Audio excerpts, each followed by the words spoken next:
3. The range. Yeah. We'll try and get a picture of this. 482 kilometers. All-wheel drive's 434. 111 kilowatts. Yeah, I don't think people are aware. It's on Top the floor. speed 210 kilometers an hour because you can use that in so many places. Oh, here we go. Sensors here. But here it says it. Yeah, the smart zone sensor cluster. Interesting hood.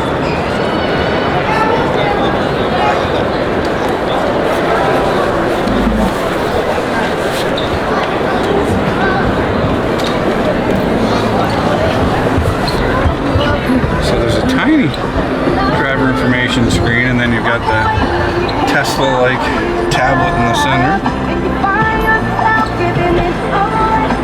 And down the bottom here, you got some USB-C charging. Another giant panoramic roof, which everybody knows my feeling on those. I don't like those.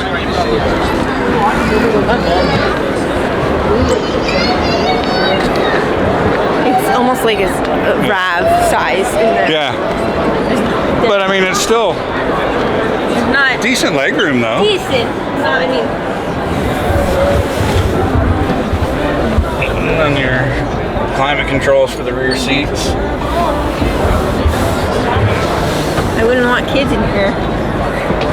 Bowers and Wilkins for your audio. And your DC fast charger, J1772. Decent amount of space behind the second row for storage. Yeah. I do like the styling of it though. It looks nice. You know what the rear windows remind me of? Your Terrain. Yeah. Similar to the GMC Terrain. I kind of like that. And then you've got the sedan. So yeah, that was a quick look at the Polestar 3. If you have any questions, drop some comments below. We'll have also the materials from the seats that's called weave deck. It's like a dry suit texture. Okay. Where it's like a waterproof material. Yep. Also, we'll have the yellow seat belts that comes in the performance pack. Oh. So these two will come in the plus pack. Okay. Yellow seat belts in the performance. All right. The finish, the materials, all the screens, the other things will be as the same as the base model. Don't charge. Yeah, no charge. Interesting little Polestar logo on the roof. It is. That's like an Easter egg, if you want to. It's to represent the north, No, not the North Pole, but the guided star. Yeah, the North Star. Yeah. Oh look, there's a path that we. Yeah. I'm assuming there's a route that we take, right? Exactly. Okay. Yeah. I'll show you. I'll guide you. Okay, So good. yeah, we're gonna switch here. Caution. Yeah, there's a lot of wind here. Oh. Yeah.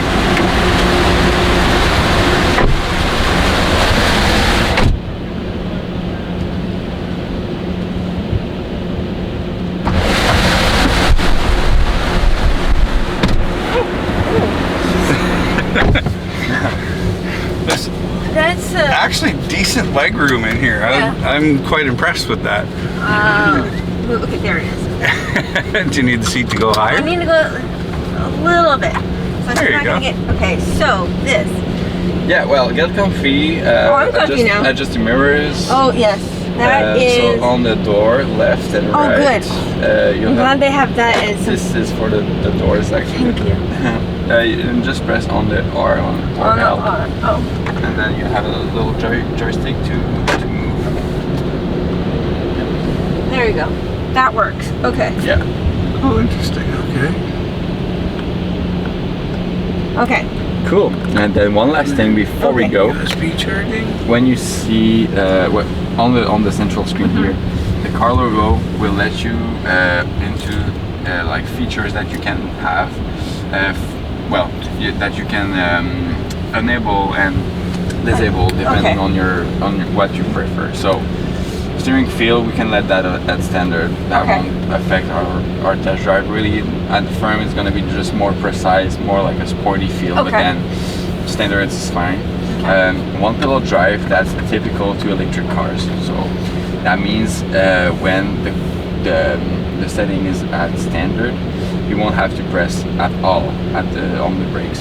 Oh. That means once you let go of the acceleration pedal, it will brake. Okay. And when it's like this, it's because it's using the motors actually to brake and to regenerate the batteries. Wow. So it won't like having the physical brakes going on, but then you'll have a bit more of range at the end. Okay. Similar to how you use your regen paddle in your Volt. Exactly, yeah. Okay. So I invite you maybe to either start off like this or at some point during our test drive to try it, since it's really interesting and it can tell you like what the car can offer, but then it's not at all mandatory if you're much comfortable in driving like a normal car. This I'm is gonna probably stick with of that. course. At some point, like during a stop sign or something, we'll just try it out. That's fine. Just so you know what it does. Cool. So how do I get press on the brake and then this lever. My foot is on the brake. This lever, just pull it all the way through the drive, even further. Yeah, further down. There you go. Then you'll see on the corner left of the screen that the there it is. illuminated in yellow. So that means you're in drive and then you're ready to go. So we'll start off to the right.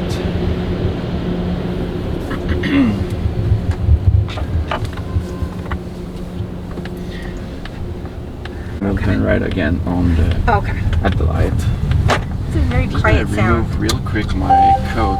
A little warm? Oh yeah, too much.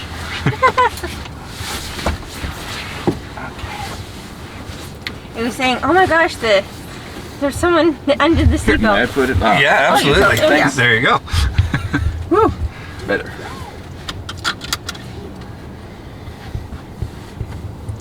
I can completely see your head and the back seat. That's good. Yeah.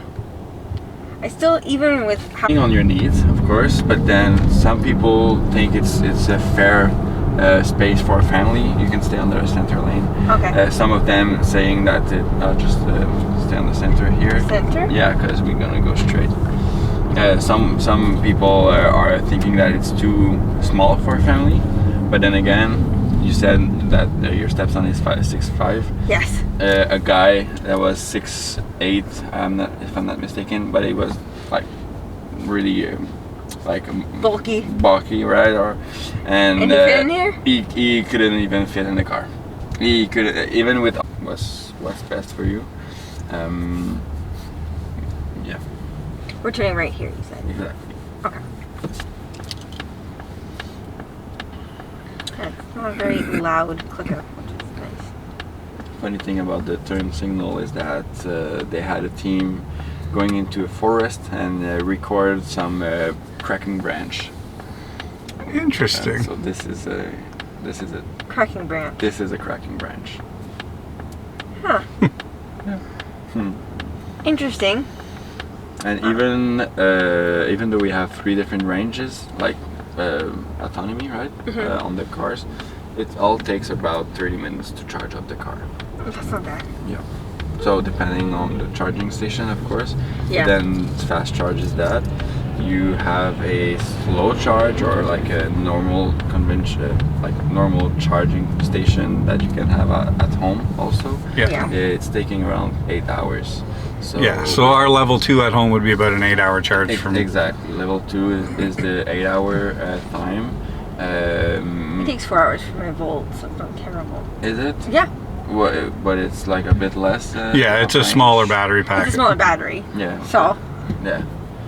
But then, yeah, so we like to say like overnight. Of course, you're not going at home every day at 0%. No. Like at least maybe 20 to 30. So it's taking more or less 6 hours. Yeah. So.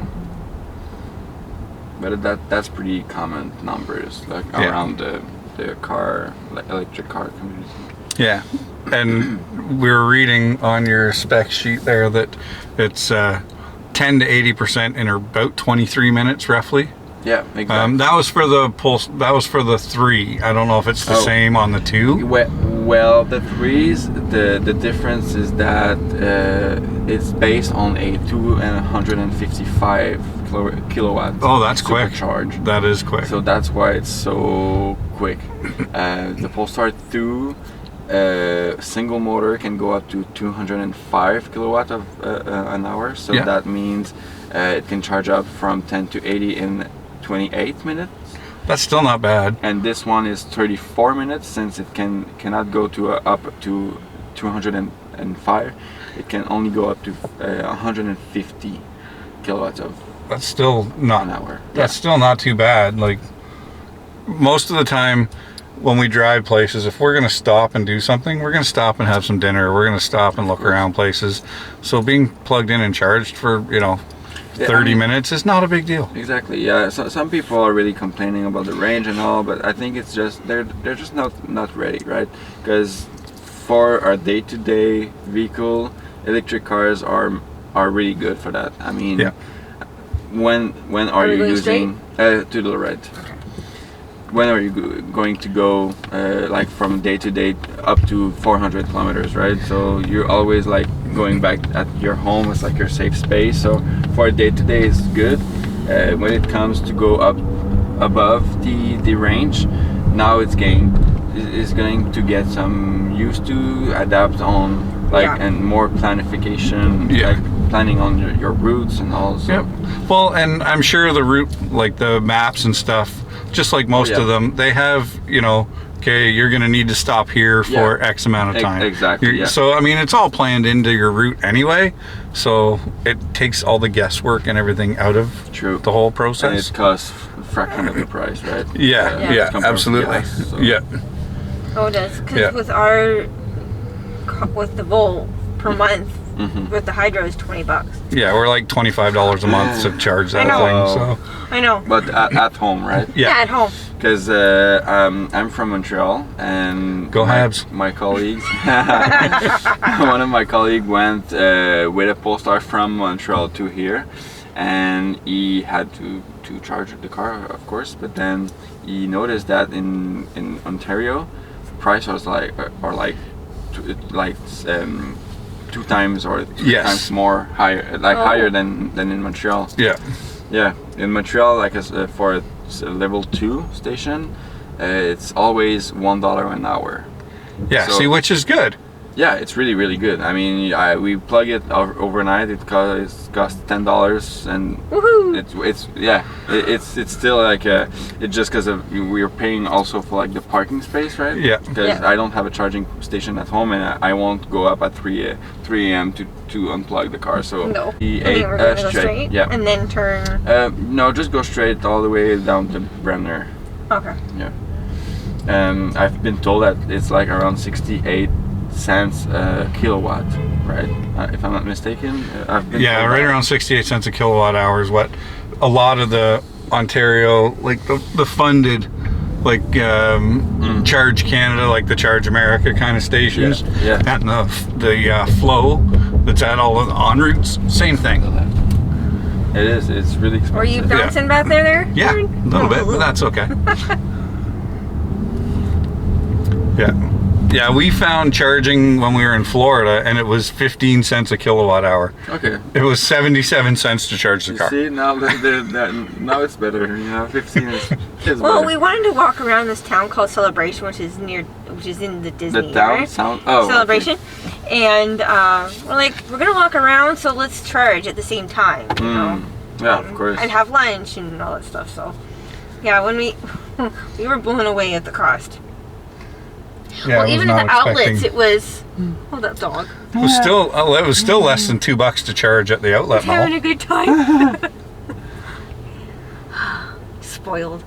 Even at the outlets, it was what? It was $2. I think it was like $2.10 to charge. Yeah, and so like that whole trip in May, we spent how much? Like what? Like $8? Yeah. $8 to charge the car while we were there. And it just astounds me of like That's just so much better than paying gas. Mm-hmm. Of course. Well, and especially when you look at the price of gas, no matter where you're getting gas. Yeah. Yeah, I have some friends that are dead set against EVs, and I want to just charge my car, or I want to fill up my car and it takes 5 minutes. Okay, Great. well, And how much did it cost you to fill up your car? You know, when it's getting to be $80 to fill up a small sedan now, it's, you know. it's crazy. We were just here in August. Just so you know, in 2025, a lot of car company will actually be having the Tesla connectors. Yeah, I'm not a fan of that. I prefer the level 2, the J1772. Yeah, I mean, the I don't know. I know why.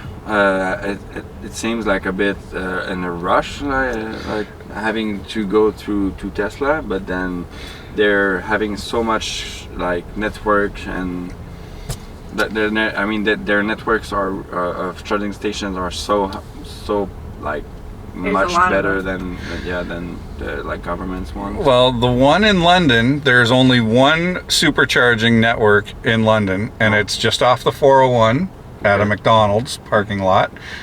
And constantly there's anywhere from 2 to 6 of the charge stations that are broken.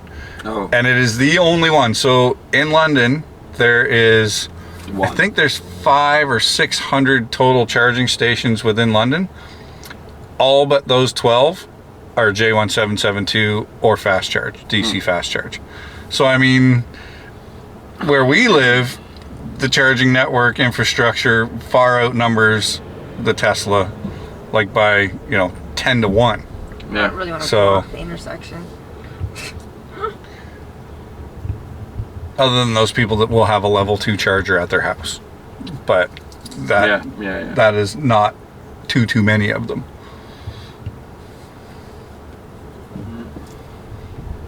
See, just for example, my uncle, he wanted to change his car because he's doing always renting his cars. Yep. And like every 3 to 4 years he's changing it. So Yep. he went through a lot of dealerships to see like how much was it for like the cheapest gas car. It was like around 400 a month. Yep. Tesla was 6, so he was like, I'll take a Tesla for 600 a month. Yeah. So now he has a Tesla, but then Well, I know in Quebec too, they actually have the provincial and federal tax credit. it's a 12, Ontario, we only have a federal tax credit. Yeah. No, that impacts for a lot because It does. $12,000 out of 50 grand. That's That brings your car down to a reasonable entry level gas car rate. Yeah. Even the Cadillac Lyric doesn't qualify. The what? The Cadillac Lyric. Yeah, we looked No, at no, it's too expensive, right? Yeah. It's not French. It's